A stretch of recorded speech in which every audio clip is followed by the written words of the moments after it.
we miss him very much, certainly here in the synagogue, but not just here, throughout the community. As Raymond said today in his Dvar Torah in the shul, it's been about 2 months, about close to 70 days or so. So we very much miss him. We miss him here. We miss him in the community. And he was a very big proponent of this gathering and everything that the Community Unity Group is doing. So he's here with us tonight, of course, in spirit. And again, on behalf of the synagogue, I want to welcome everybody here. Please come all the time. This room, by the way, is open for any kind of occasions, if you ever want to do occasions here. So you're welcome to use the room anytime you'd like. Without anything further, I'd like to introduce Rabbi Rabbi, who's going to speak for a few minutes, and then we're going to hear, of course, our featured speaker, Rabbi Becher. Rabbi Rabbi, who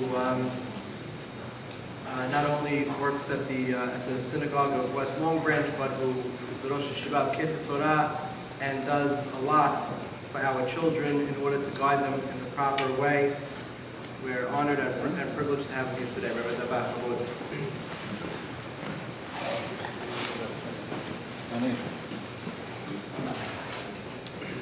Good evening, everybody. Rishut, the Rabbanim, Rabbi Kassan.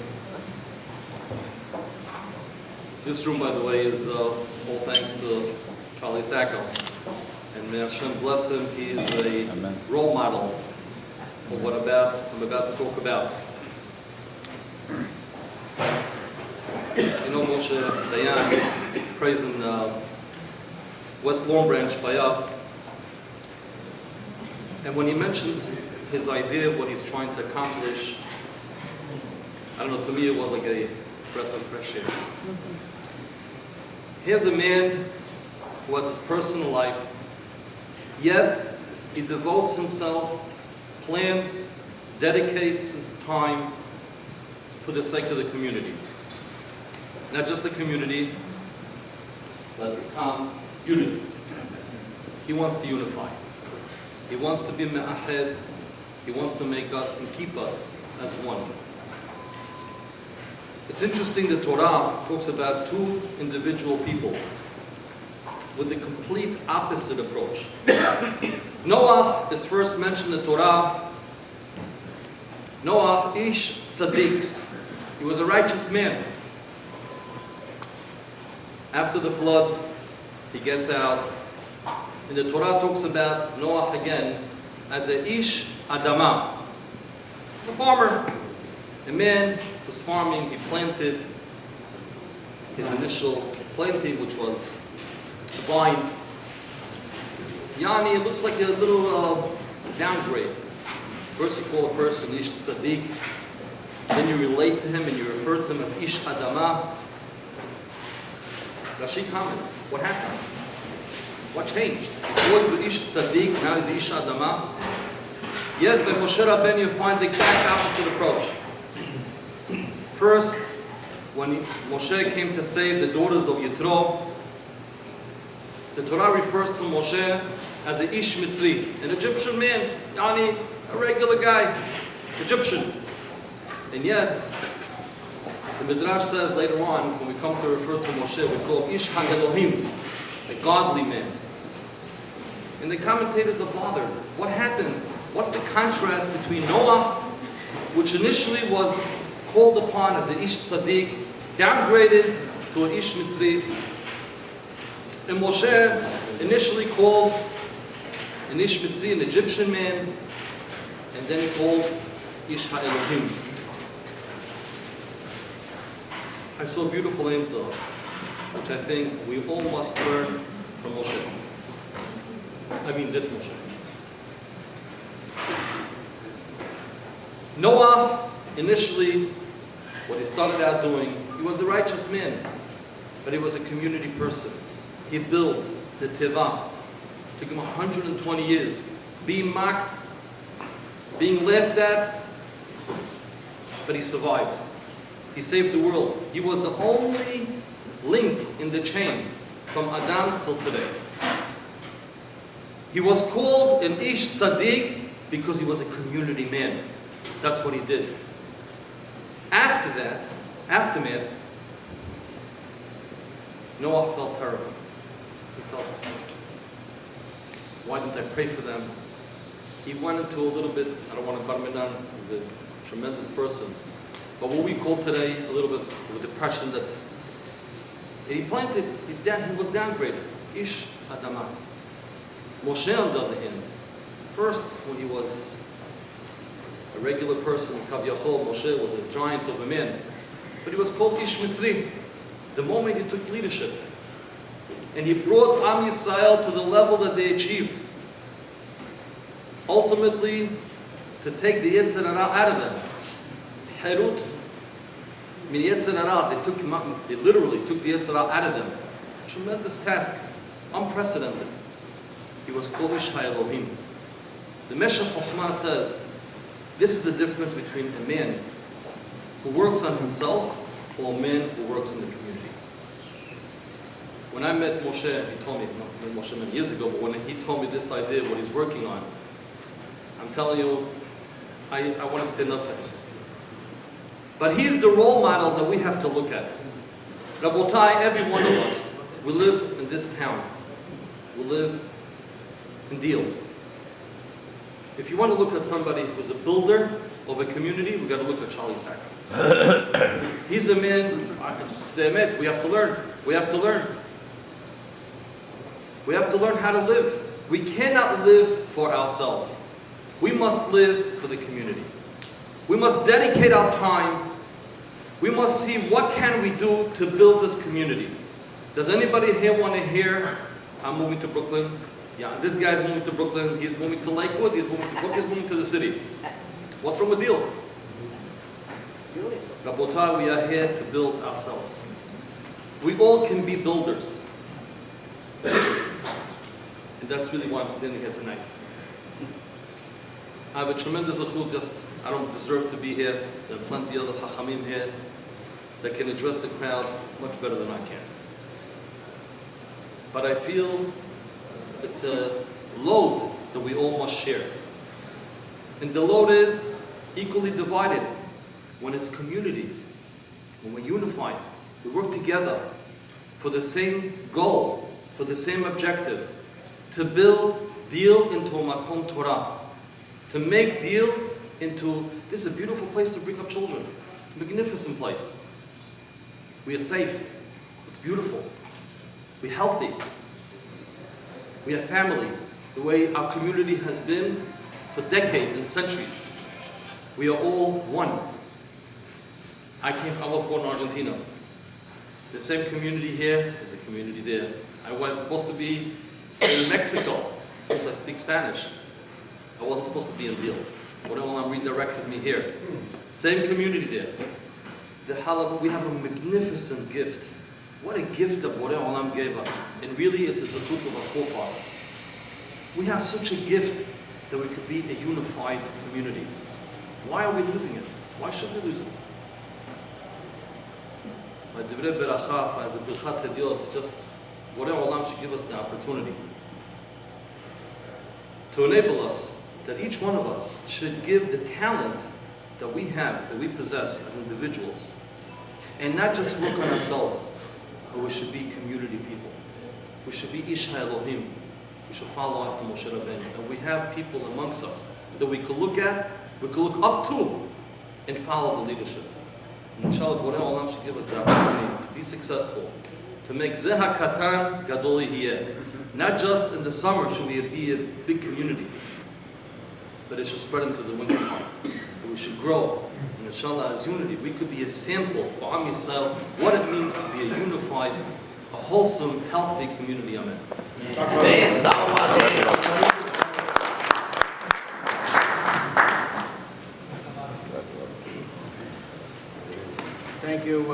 Thank you, Rabbi. And now we're going to have our featured speaker, Rabbi Becher. When Eli Laniato made his, Elliot Braha, announced that the rabbi was coming, every time he announced it, he said, I'm just telling you, I heard him last year, if you come, I guarantee you, something in your life will change. So we look forward to hearing you, Rabbi Chabod.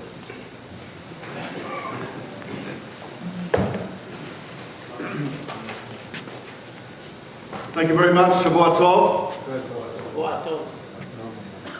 So I was in China this past summer, leading a tour, 80 Jews going through China. In Chinese, a Jew is called Yutai Ren. Yutai Ren, Ren is Chinese for nation. Yutai is the old Chinese word for Jew. It's actually a transliteration of Yehudi. And in Mandarin it becomes Yutai.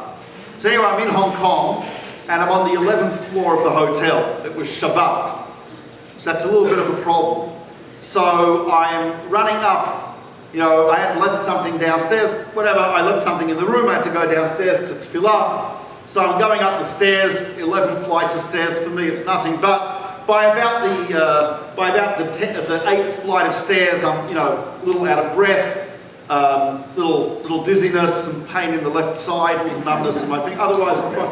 And a Chinese waiter is coming down the stairs. And he looks at me and he says, "Excuse me, sir, but why don't you use the elevator?" And I said to him, "Because it's my day of rest." And he looked at me like I'm crazy.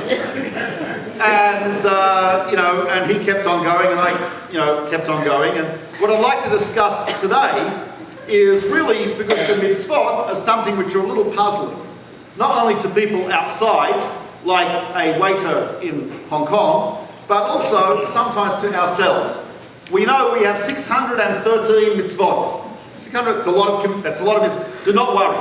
You are only obligated in all 613 if you are male and female, single, married, divorced, Kohen, Levi, Israel, all simultaneously.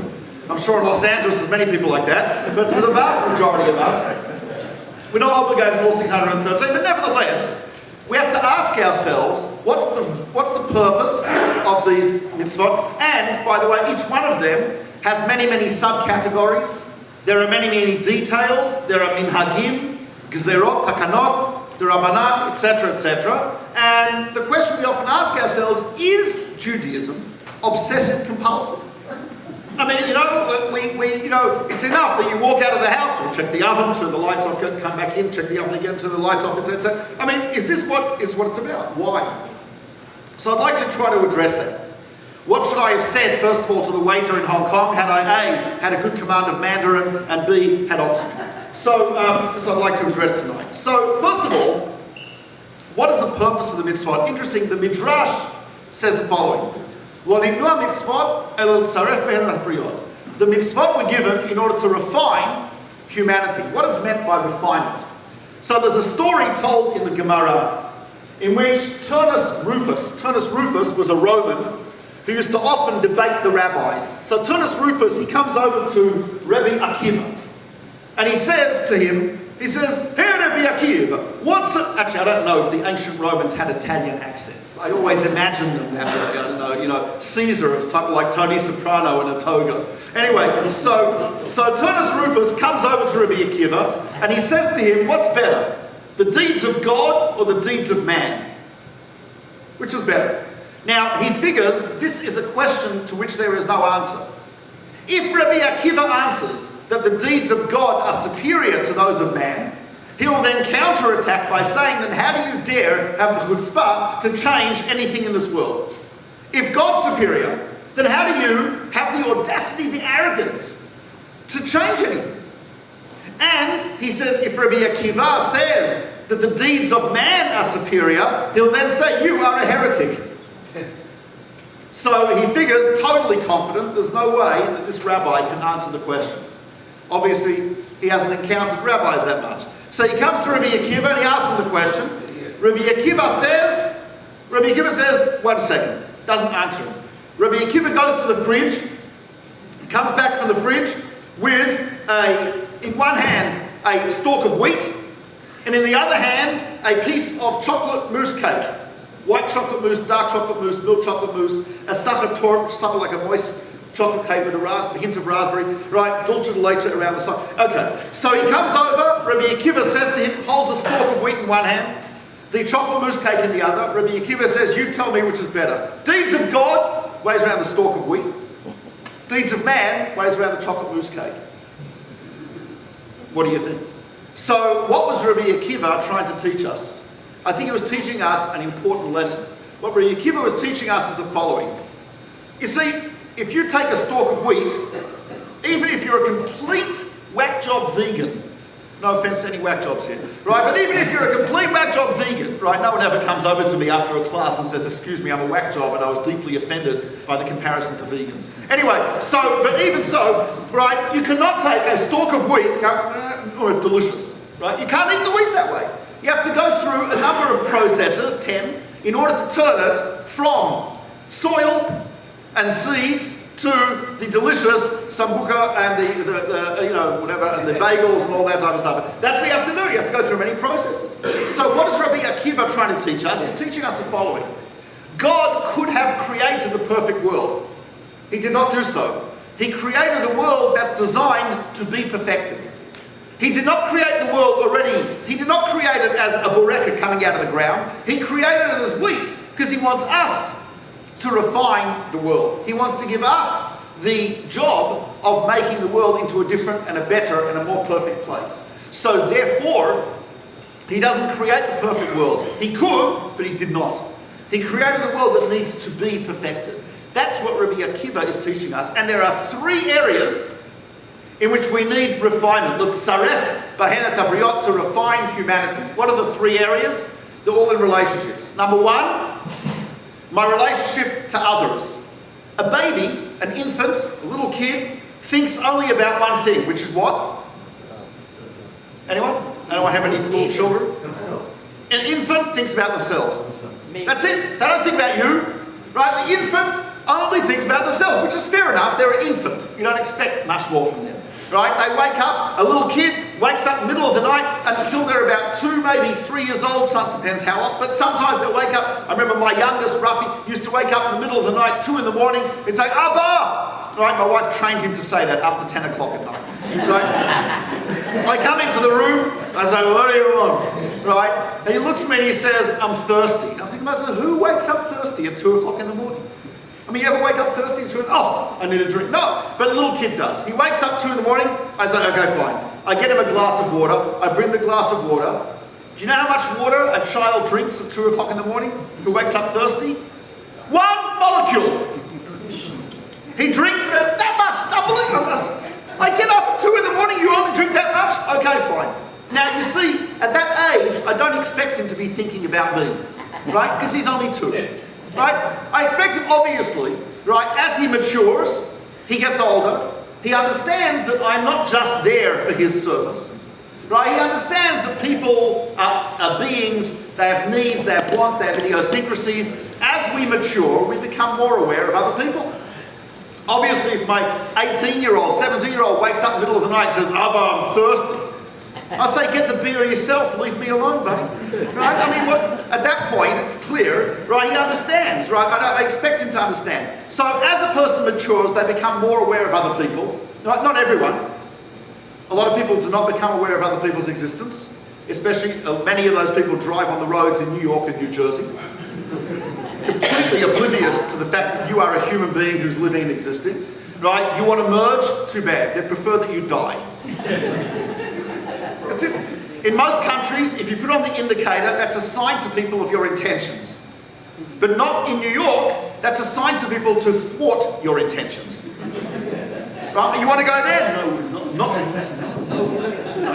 So, but the one purpose of the mitzvot is to make me more aware of other people, of their needs, of their idiosyncrasies, of their weaknesses, their strengths, refinement, of awareness of other people. Second area of refinement is awareness of self. Why? The infant, the small child, when they think of themselves, they have a very limited understanding of self. The understanding of self is limited to the nerve endings. That's it. I'm hungry. That's who basically their whole self is hunger. Their whole self is thirst. Their whole self is this. That's it. As you become more mature, your awareness of self expands a little bit. You're aware that I means not just the nerve endings, but it also means the intellect. You become a little more self-aware. You become aware that I also means the soul, the neshama. You become a little more self-aware. You become aware that I may include all of Klal Yisrael, the whole Jewish people. And as you become more self-aware, I is even expanded even more. As it says, Ksha'ani la'atzmi, when the I is only atzmi, is only myself, ma'ani, what am I? Right? The I has to include others. So the second area of mitzvot is that the I has to be, my sense of self has to be expanded, has to include not just the physical, but also the spiritual. Not just the physical senses, but also the intellectual needs. I. And the third area of refinement is an awareness of the existence of God, and the fact that I want a relationship with God, and the fact that my soul craves an attachment to the infinite. Very often we feel what the soul needs, we're not sure what the soul needs, right? It expresses itself in different ways. People want to escape from the confines of a finite world. And so some people express it in very negative ways, drugs and alcohol. There are some positive ways, music and art and philosophy. And there are the ways of the mitzvot to connect to the infinite, to connect to HaKadosh Baruch Hu, to connect to God. So therefore the three areas of mitzvot which are designed to refine us, number one is mitzvot bein adam v'chavero, those mitzvot between myself and others, to make myself aware of other people. Mitzvot bein adam la'atzmo, those mitzvot to make me aware of my own soul. And third, mitzvot bein adam la'makom, mitzvot between myself and God, to make myself aware of the existence of the presence of God and of my need for God. So that is number one. The mitzvot were given to refine humanity. Number two idea behind mitzvot, Rabban Shimon ben Gamliel said the following. Very strange statement. He said, a person should not say, I can't stand ham. Cheeseburgers, disgusting. What should a person say? I would love some ham. I would love a Philadelphia cheesesteak, a cheeseburger, a pepperoni pizza, bratwurst sausage with coleslaw. I would love that. But God said not to. What does he mean? So I first understood this when I read my children, for the first time, one of the great works of English literature, Green Eggs and Ham, by Dr. Seuss. I'm sure you've all learned it, studied it, right? Probably in America they studied it in college. Anyway, so I read my children, we're growing up in Yerushalayim, so I'm reading my children this book, I open it up, Green Eggs and Ham. First question my children ask is always, what's the first question? What is ham? It is interesting to note, children are never bothered by green eggs.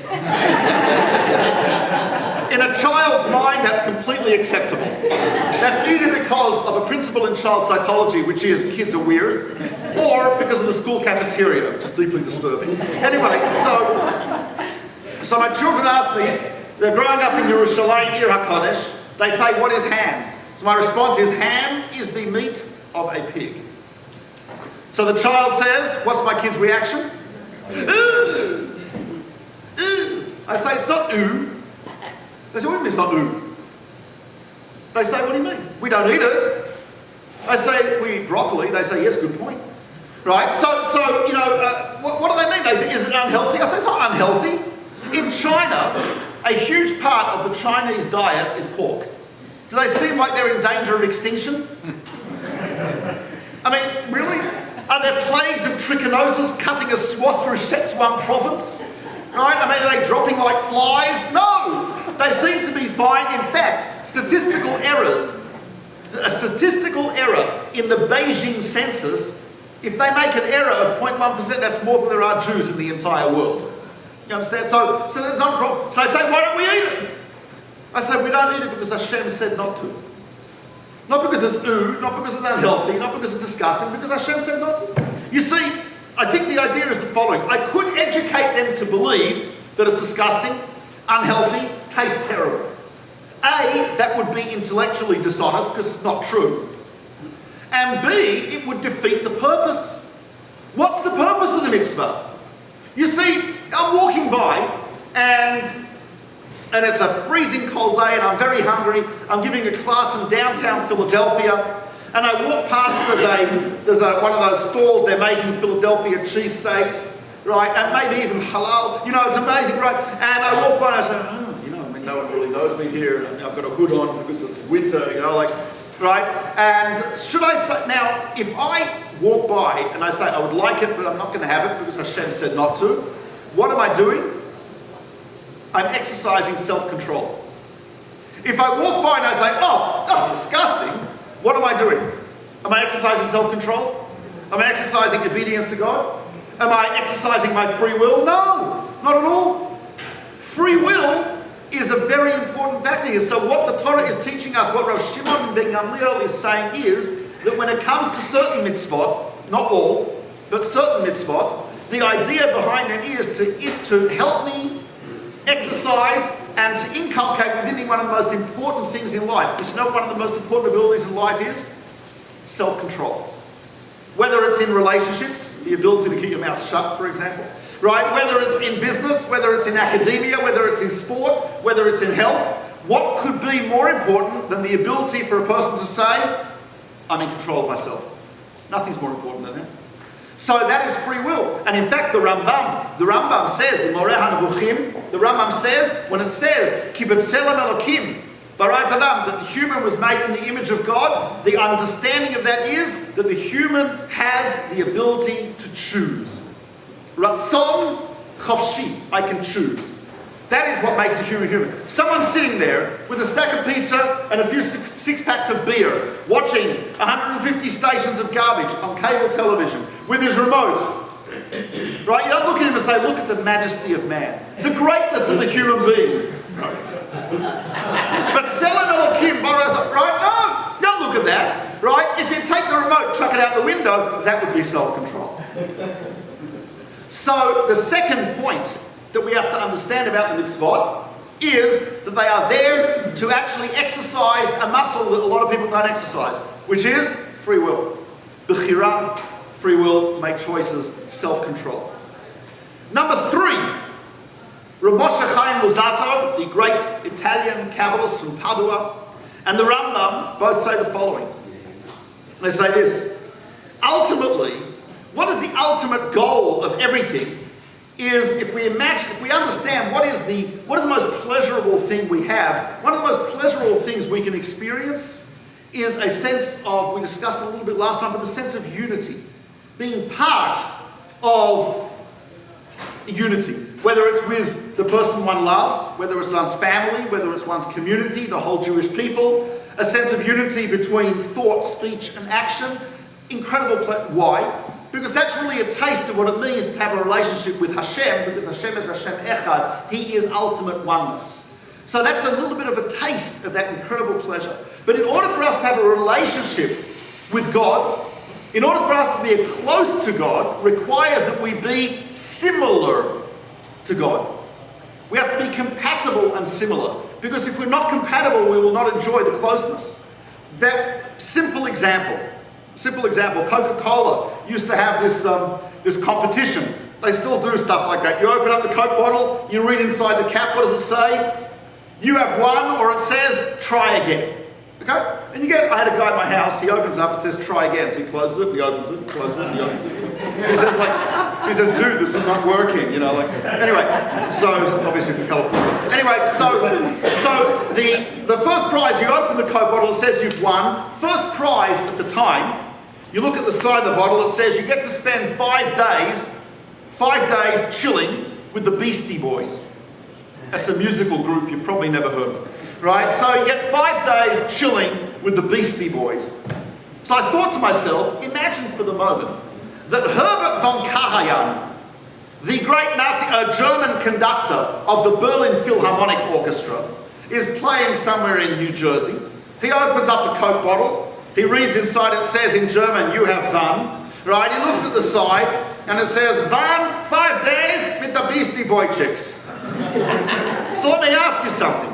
Do you think Herbert von Karajan, right, conductor of the Berlin Philharmonic Orchestra, will enjoy chilling for 5 days with the Beastie Boys? Jewish rockers from Brooklyn? I mean, seriously? Right? So, will this be first prize or a condemnation to the depths of Gehinnom? The answer is B. B. Right, now, the problem is what? There's no compatibility, there's no similarity. So the Ramchal, Rav Moshe Chaim Luzzatto, and the Rambam say, you know what the purpose of the mitzvot is? To create similarity and compatibility between us and HaKadosh Baruch Hu. That when we do mitzvot, we're becoming similar. We learn Torah, we are trying to think like God. We do mitzvot, we act midot. Mahu rachum, afatarachum. He is merciful, you be merciful. He is chanun, he is gracious, you be gracious, etc. In other words, we try to become like God so that that relationship can be cemented. That's our first idea, number one, refinement in relationship with others, self and God. Number two, the idea of reflection versus reflex. To think about things and to exercise our free will, decision-making and self-control as opposed to automatically acting on reflex. And number three is relationship with God by becoming similar, compatible to God. Number four, I picked up in Santa Barbara, California. I was at the University of California in Santa Barbara, a very laid-back place. I mean, I walked into the Hillel to give a lecture there. There was a group of students in Hillel. I mean, all you can hear are three words. Dude, party, and chill. That's it. Entire conversations only involve three words. Hey, dude, you party? You want to chill with me? You can party with that. You know, like, that's it. Right, so I was trying to make conversation with one of the dudes, and I said, so what is your major? And he said, I said, no, precisely, please. He says, dude. I said, party on. And he says, something between religion and philosophy. I said, really? And I say, what, could you be more specific? He says, I'm majoring in Revelation studies. Revelation. Now, presumably that's a history of religion course. Although I think in his case, there's a lot of organic chemistry involved in Revelation. But anyway, so he's majoring in Revelation. So anyway, I thought to myself, being that I was brought up, I went to a Hasidic high school, and I am a student of Hasidism, and I am Hasidic myself. I know I don't look it, I'm Reformed Hasidic. But basically, so the Baal Shem Tov, founder of the Hasidic movement, said everything that you experience, you're supposed to learn from. So if you had an experience and you did not learn from it, you've wasted the moment. Carpe diem, right? Seize the moment. So I thought to myself, what can I learn from the dude with whom I'm chilling in Santa Barbara? Right? If the Baal Shem Tov was partying with us, chilling with the dude, I'd ask the Baal Shem Tov, dude Tov, what do you learn from this experience, right? So, and I think the answer is the following. The answer is the following. You know, the Zohar actually says that it's actually Tikkun Zohar, actually says that every single one of us is majoring in revelation. What do I mean? What does the Zohar mean by that? The human being is balanced between concealment and revelation. That is to say, everything we do is either a revelation of God in the world, a revelation of the soul, or it's going to conceal God or conceal the soul. Think of it in the following way. I do some act of kindness, generosity, chesed. I have revealed godliness in the world. A person does an act of cruelty, selfishness, egotism. They've concealed God in the world. A guy running into a building, chas v'shalom, right, with a bomb, yelling, Allahu Akbar, God is great. Is he revealing God or is he concealing? He's concealing God. Same person running into the building to rescue people, and he's yelling, Chidah Shalosh Be'ezor, Unit 3 responding, right? Such a person, is he revealing God or concealing? He's revealing. Whatever we do is either concealment or revelation. Every mitzvah is an act of revelation of God in the world. And the way we look at the world is also either revelation or concealment. How we look at people, how we look at the world, I'm either concealing or revealing. I was a rabbi in Toronto for 4 years. So I'm sitting there in my office. I went to a bookstore because here is one area I cannot control myself, books, right? I just bought, right? So I'm at the bookstore, I see they're selling Grey's Anatomy. right? Grey's Anatomy, nothing to do with the television show, the book of actually human anatomy, right? So, and it's got all these like cutaway diagrams. And I bought it, it was only $4.99. I think I've got to bring this up. So I bring it back to the office, I open it up at random. So I open up to the part about the human face. Do you see the face? And then it takes away the skin and all the different layers.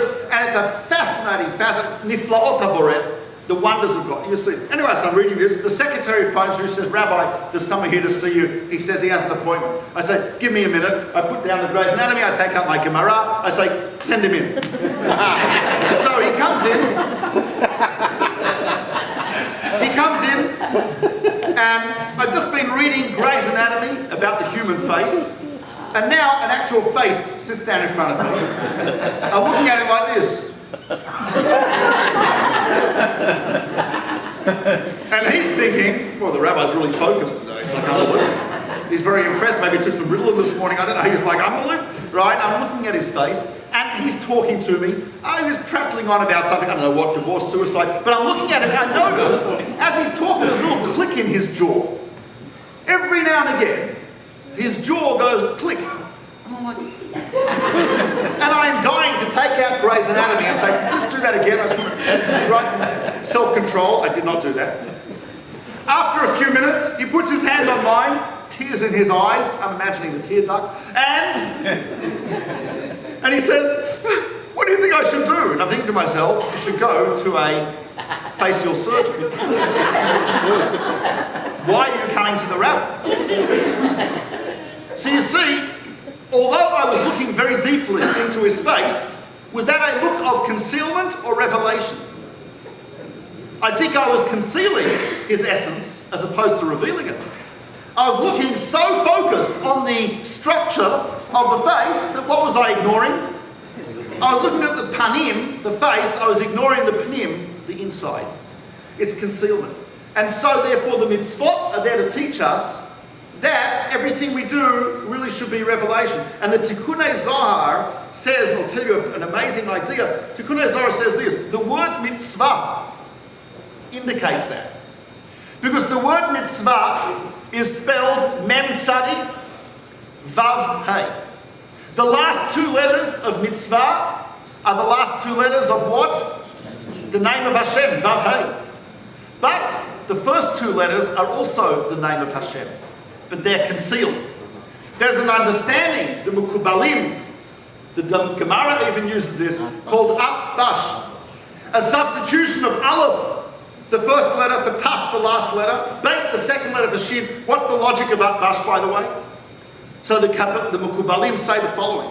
Because you see, we said, sof ma'aseh b'machshava techila. The end of action is the beginning of thought. Think about it this way. What's the first thought? You want to build something. What's the first thought you have? The first thought you have is the complete building. Right? You think of the complete building. That's the first thought. What's the last action? The complete building. Right? But really, your first thought, you have to step down the thoughts. Because you have to take the thought of the complete building and step it down until you get to the last thought. You know what the last thought is? I have to get a license to build. What's the first action? Get a license to build. So really, thought meets action where? In the middle. The last thought meets the first action in the middle, so to speak. And the first thought equals the last action, right? Because the last action is when you've completed your first thought. Does this make sense so far? Sof ma'aseh machshavat tchila. The end of action equals the beginning of thought. The aleph equals the taf.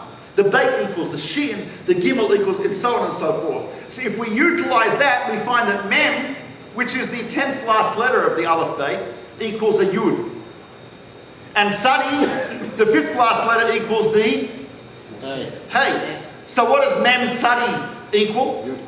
Yud and hey, which are the first two letters of God's name. And the last two letters of mitzvah, vav and hey, are the open. So in other words, mitzvah is God's name concealed and God's name revealed. And when we do actions of a mitzvah, when we do an action, that what we're doing is we're transforming mem and tzadi, we're transforming it into yud and a hey, and we're inscribing God's name on our lives, on the world, in every way. So every time we do something, it's revelation. So when we take a place and we use the place for Kedusha, you know what we're doing? We're revealing the fact that God is in this place. We're revealing the godliness of the place. When we take a particular aspect of the human body, the human mind, the human actions, human life, and we bring Kedusha, holiness to it, we're revealing God's presence there. So God permeates, as the Zohar says, God permeates all of time and all of place. Leit atar panui minei. That is to say, there is no place devoid of God. Mamale kol almin, he fills all worlds. Makif kol almin, he surrounds all worlds. I was talking to a group, it was one of the highlights of my career in education. I was talking to a group of Californian kids at the Carlton Hotel in Manhattan. And there was a large glass window behind me facing, I think it was 39th Street, or 30, I've got the street, 30th maybe, something like that. And as I was telling them that God's presence permeates all of time and place, all the students, none of them religious, they all look at me and they say, oh, wow. They say, look. And I look behind me, a large truck has just pulled up right behind me, and on the truck it says G-O-D. God. Guaranteed overnight delivery. But it was as I was telling the students that God's presence is everywhere, his truck pulls up. It's unbelievable. They were blown away. They said, how did you organise that? I said, hashgacha. It's unbelievable. But the fact is that when we do a mitzvah, we're actually bringing G-O-D right into that space, into that time, into that place. Right? And that's what we're really doing. We're revealing. In fact, Sefer Yetzirah, the book of formation, tells us that our world is ke'ashan le'enayim. What's ashan? Smoke in front of the eyes. But the Sefer Yetzirah says, you know what ashan stands for? Olam, shana, nefesh. Olam means space, shana, time, nefesh, self. You know the three things that don't let us really see with clarity the nature or the existence, the presence of God? Space, the physical space, gets in the way sometimes. And shana, the physical time, gets in the way. And nefesh, the physical self, gets in the way. When we do a mitzvah, what are we doing? We are, so to speak, making the smoke, the ashan, a little more transparent to godliness. We're taking a place, like this place, and you're doing something of Kedusha here, so then deal becomes a little more transparent to the existence of God. You're taking a dedicated time to limud Torah, to tefillah, to chesed, whatever you're doing, that time is now a little more transparent to the presence of God. You do something of yourself, part of your body or your personality, etc., you're making yourself a little more transparent to the presence of God. So every mitzvah we do is a transformation of Mem Tzadi into Yud and Hey, and the whole word into Yud and Hey and Vav and Hey, which is the name of Hashem. And that is the idea number 4 of the mitzvah. So now we have to ask ourselves, so how do all the details, the halacha, the minhag, the gzerot, takanot, the pratim, all the details about, how do they get us to this? So in a few ways. Number 1, in order to be moral, in order to be good in any system, you need 2 things. Number 1, commitment. Number 2, consistency. Commitment, consistency. Example, you could be consistent with certain things, but you're not committed to them. Example, if someone lives, anyone been to Singapore? Singapore, the traffic flows very smoothly. There is no litter or graffiti. It's the opposite of New York, right? Why is that, right? Are the people in Singapore all tzaddikim? They're all right? No. In Singapore, there's cameras everywhere. If you litter, on the spot, fine. If you jaywalk, on the spot, fine. If you speed, commercial vehicles have lights on the roof attached to the speedometer. If you go over the speed limit, the light flashes. Police pick you up, give you a ticket. They were going to do that in New Jersey. They figured the whole state would look like a disco. So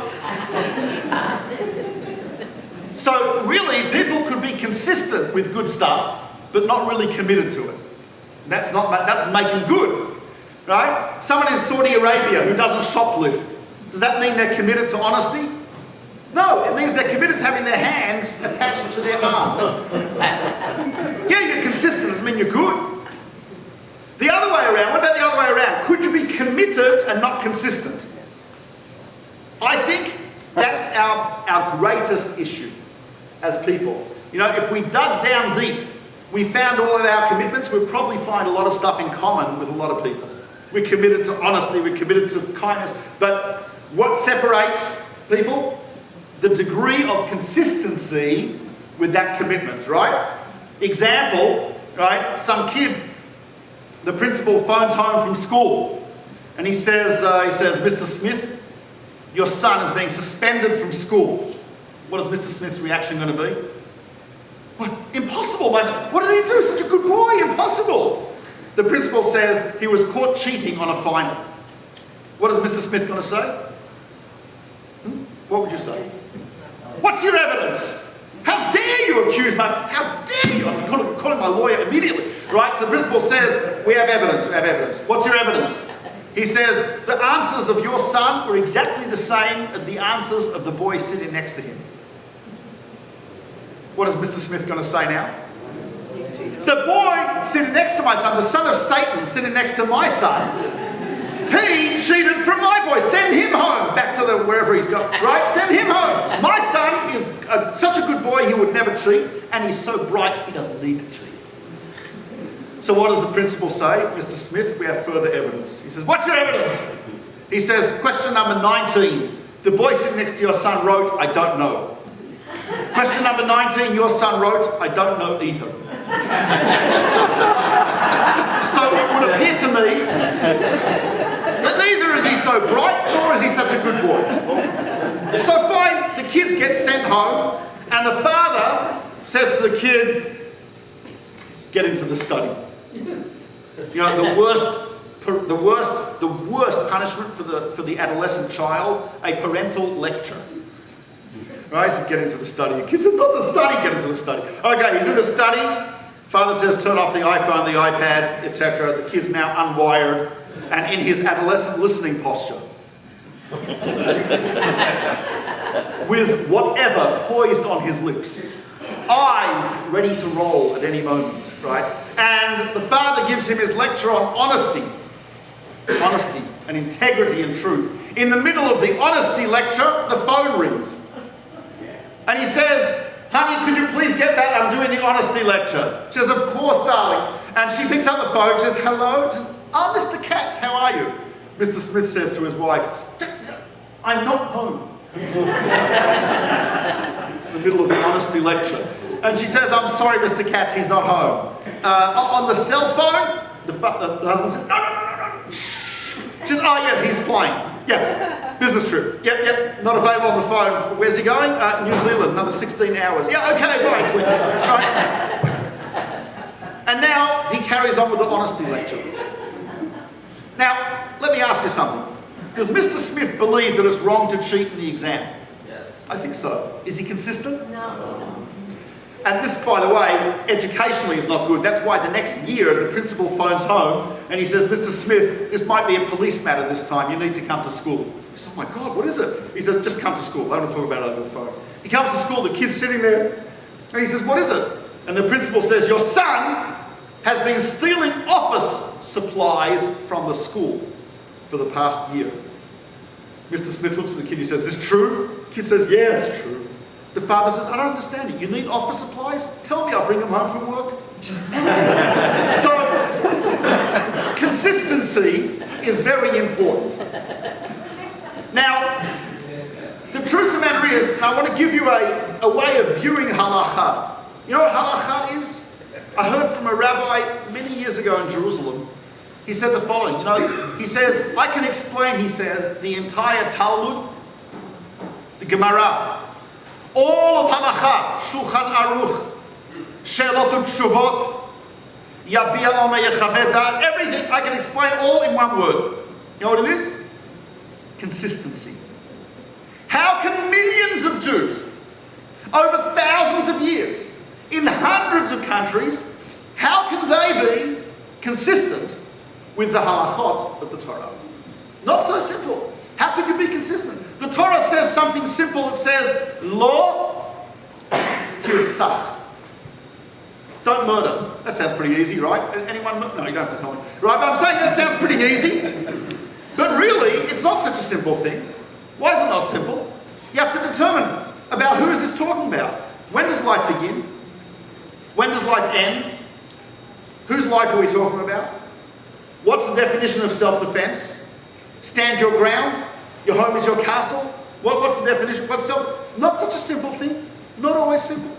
I remember I was on guard duty in a place called Dopan, where Yosef was sold. I'm standing on the guard, before I go up to the guard tower, the officer says to me, he says, Becher. My name's Becher, but in the army they always call me Becher.